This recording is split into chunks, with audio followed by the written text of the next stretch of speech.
Bismillahirrahmanirrahim. Assalamualaikum warahmatullahi wabarakatuh.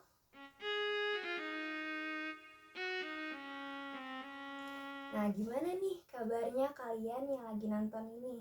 Semoga selalu sehat dan selalu dilindungi oleh Allah Subhanahu wa Ta'ala. Amin ya Rabbal Alamin. Nah, gimana nih? Di sini baik lagi nih sama channel kita kali ini bersama saya Lestari Widyastuti yang akan membawakan topik yang bisa dibilang cukup menarik untuk anak-anak muda atau generasi Z saat ini. Nah, sebelumnya saya ingin bertanya dulu nih sama kalian semua. Kalian pernah gak sih lagi diem gitu, lagi bengong, terus tiba-tiba kepikiran, kalian gimana gitu ya caranya dapat duit sendiri gitu, gimana ya caranya dapat penghasilan sendiri, terus pingin kerja gimana, nyari duit juga susah kan ya, nyari pekerjaan tuh susah, terus pingin bikin usaha, terus mulainya gimana, harus mulai dari mana gitu. Nah, pertanyaan-pertanyaan tersebut merupakan pertanyaan yang sering gitu ya kita pikirkan, dan pada pembahasan kita kali ini kita akan membahas mengenai suatu topik tentang bagaimana sih cara untuk memulai usaha bisnis tersebut. Nah, semoga dalam beberapa menit ke depan topik-topik yang akan kita bahas ini akan menjawab pertanyaan-pertanyaan kalian. Nah, berikut merupakan topik yang akan kita bahas bersama. Yang pertama ada bagaimana sih perkembangan bisnis pada saat ini. Lalu yang kedua ada bisnis apa ya yang harus kita jalankan, tren bisnis apa sih yang sedang marak gitu lah di kalangan kita saat ini. Lalu selanjutnya ada skill apa sih yang harus kita miliki gitu untuk memulai usaha bisnis tersebut.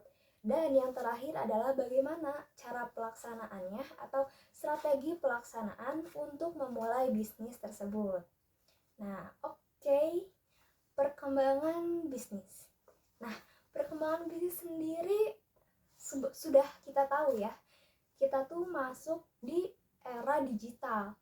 Karena semenjak adanya COVID-19 selama kurang lebih 2 tahun ini, para pelaku usaha diminta gitu ya, diharuskan untuk beradaptasi dan juga melakukan transformasi bisnis dari yang asalnya konvensional menjadi digital. Nah, dari bisnis digital ini akan memudahkan kita dalam memasarkan suatu produk. Nah, lalu apa aja sih tantangan yang harus kita hadapi di era bisnis digital ini? Oke, mari kita simak.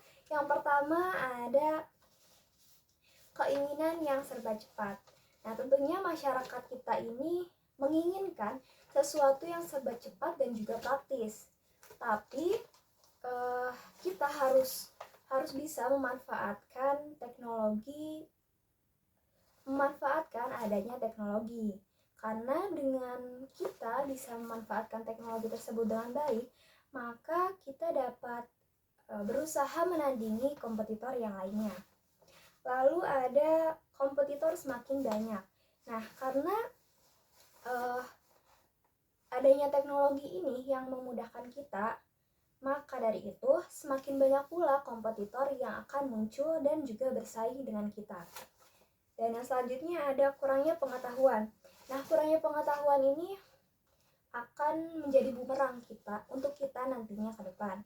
Karena apabila kita kurang mengetahui tentang jenis bisnis apa sih yang akan kita jalani ini, nantinya akan bisnis tersebut tidak akan bertahan lama gitu ya di pasaran. Selanjutnya ada media pemasaran tak terbatas.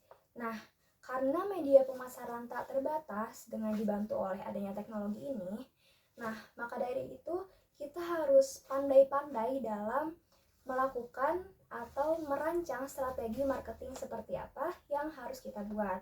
Dan tentunya kita harus membuat dengan semenarik mungkin. Nah, lalu ada pola masyarakat yang berubah. Nah, sebagaimana kita tahu ya, masyarakat zaman sekarang tuh lebih ke pemalas, terus mudah bosan akan suatu hal. Dan tentunya kebosanan itu harus kita harus kita atasi gitu, harus kita berikan sesuatu melalui produk yang kita buat untuk memenuhi keinginan mereka yang cukup kompleks. Lalu ada keterbatasan modal.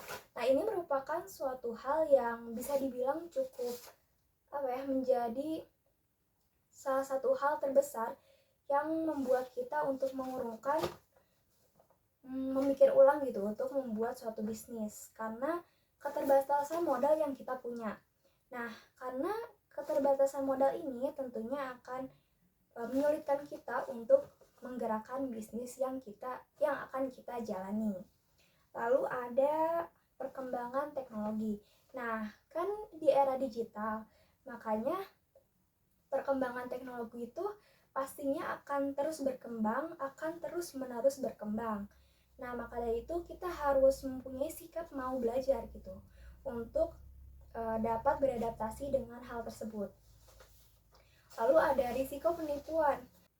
Nah, maraknya kasus pembelian palsu yang sering kita lihat di media sosial tentunya akan membuat kita agak was-was ya untuk berhadapan dengan calon pembeli tersebut. Nah, maka dari itu kita harus menghadapinya. Bagaimana sih cara menghadapi hal tersebut? Dan yang terakhir adalah ketakutan akan gagal. Nah, ini merupakan salah satu hal yang suatu momok yang cukup menakutkan bagi kita, karena kekhawatiran akan takutnya gagal akan membuat kita untuk takut gitu ya untuk memulai suatu bisnis. Lalu bisnis apa sih?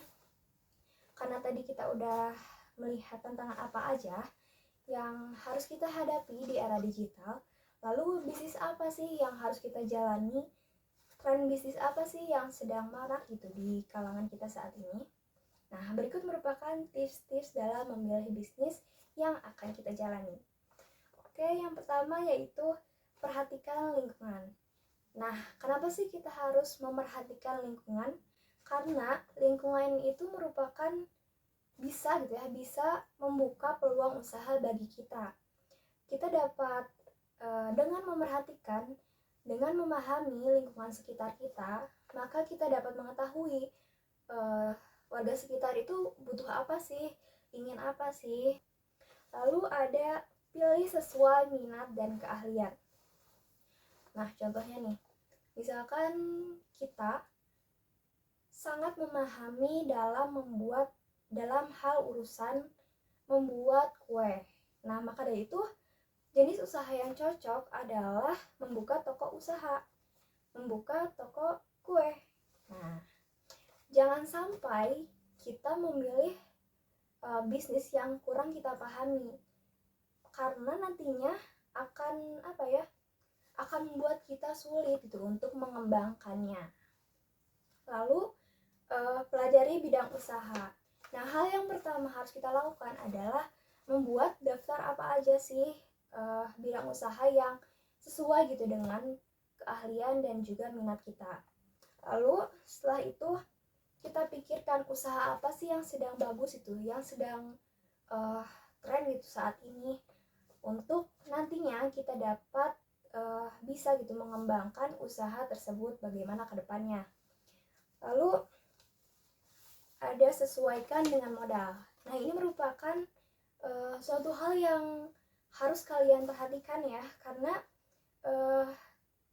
kita tuh ketika membuka usaha pastinya harus menyesuaikan dengan modal yang kita punya.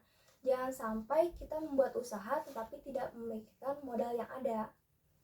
Kita minjem gitu, tapi jenis usaha yang kita buat itu belum pasti gitu, apa sih yang bakal dihasilkan gitu, belum tentu gitu bakal terjual atau laku habis. Nah, lalu ada lihat minat dan kebutuhan konsumen. Nah, yang pertama adalah buatlah analisis SWOT agar kita dapat melihat gitu kelemahan, kekuatan, peluang dan juga ancaman seperti apa sih yang akan menjadi yang harus dihadapi oleh bisnis yang akan kita jalani. Lalu tentukan target konsumen kita seperti apa agar kita dapat gitu. Bagaimana sih cara pendekatan yang cocok digunakan untuk menarik perhatian calon konsumen tersebut, dan tentunya pilih lokasi yang sesuai. Nah, lalu setelah memilih bisnis apa yang akan kita jalani, skill apa sih yang harus kita miliki? Nah, skill ini merupakan suatu hal yang menjadi dasar utama gitu dalam ketika kita ingin membuat suatu usaha bisnis. Nah, berikut merupakan skill-skill yang harus kita miliki. Beberapa skill ya. Mungkin ada juga seperti problem solving, ataupun yang lagi saat ini kan era digital nih. Pasti kita harus punya gitu ya, skill dalam hal penggunaan teknologi, ataupun desain, dan juga misalkan penanganan stres gitu ya, dan sebagainya. Oh iya, dan terakhir adalah bagaimana sih strategi pelaksanaannya. Nah, tips yang pertama adalah pilih bidang bisnis yang resilient. Nah, kita harus memilih gitu bidang bisnis yang seperti apa sih yang kemungkinan gitu mempunyai jaminan jangka panjang. Jangan sampai kita memilih jenis usaha yang misalkan lagi tren saat ini, misalkan masker gitu. Terus dari situ karena pandemi COVID-nya udah nggak ada, ya udah bisnis tersebut langsung redup. Jangan sampai kayak gitu ya. Kita harus memilih jenis usaha yang kemungkinan ada jangka panjang seperti kosmetik, ataupun misalkan kebutuhan pokok dan juga lain-lainnya.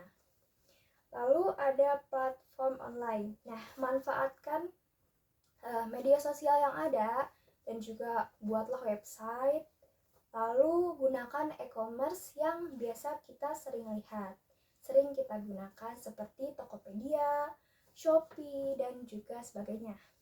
Lalu ada rencana marketing. Nah, kita bisa menyebarkan informasi dengan konten-konten yang berkualitas, lalu membuat campaign interaktif seperti kuis ataupun giveaway melalui hashtag ataupun follow akun, yang nantinya dari situ tuh akan menaikkan engagement, brand awareness, dan juga ajang promosi gitu dari mouth to mouth. Lalu ada dengarkan feedback. Nah, dalam bisnis itu tidak hanya dari kita melulu gitu yang selalu memberikan sesuatu kepada calon konsumen kita, namun kita juga harus mendengarkan bagaimana sih pendapat dari konsumen kita. Apa sih yang kurang dari bisnis kita ini? Saran apa sih yang bisa gitu? Saran apa sih yang mereka kasih untuk kita agar perusahaan kita atau produk yang kita jual itu bisa lebih berkembang lagi. Lalu terakhir adalah kelola keuangan. Nah, ini merupakan salah satu hal yang penting ya, karena dengan mengelola keuangan yang baik, kita dapat membuat usaha yang kita jalani ini berkembang lebih luas lagi, berkembang lebih tinggi lagi, dan semakin baik lagi. Oke, mungkin cukup sekian, dan terakhir ada quotes dari Eleanor Roosevelt, yaitu masa depan adalah milik mereka yang mempercayai keindahan impian mereka. Mungkin cukup sekian dari saya. Wassalamualaikum warahmatullahi wabarakatuh.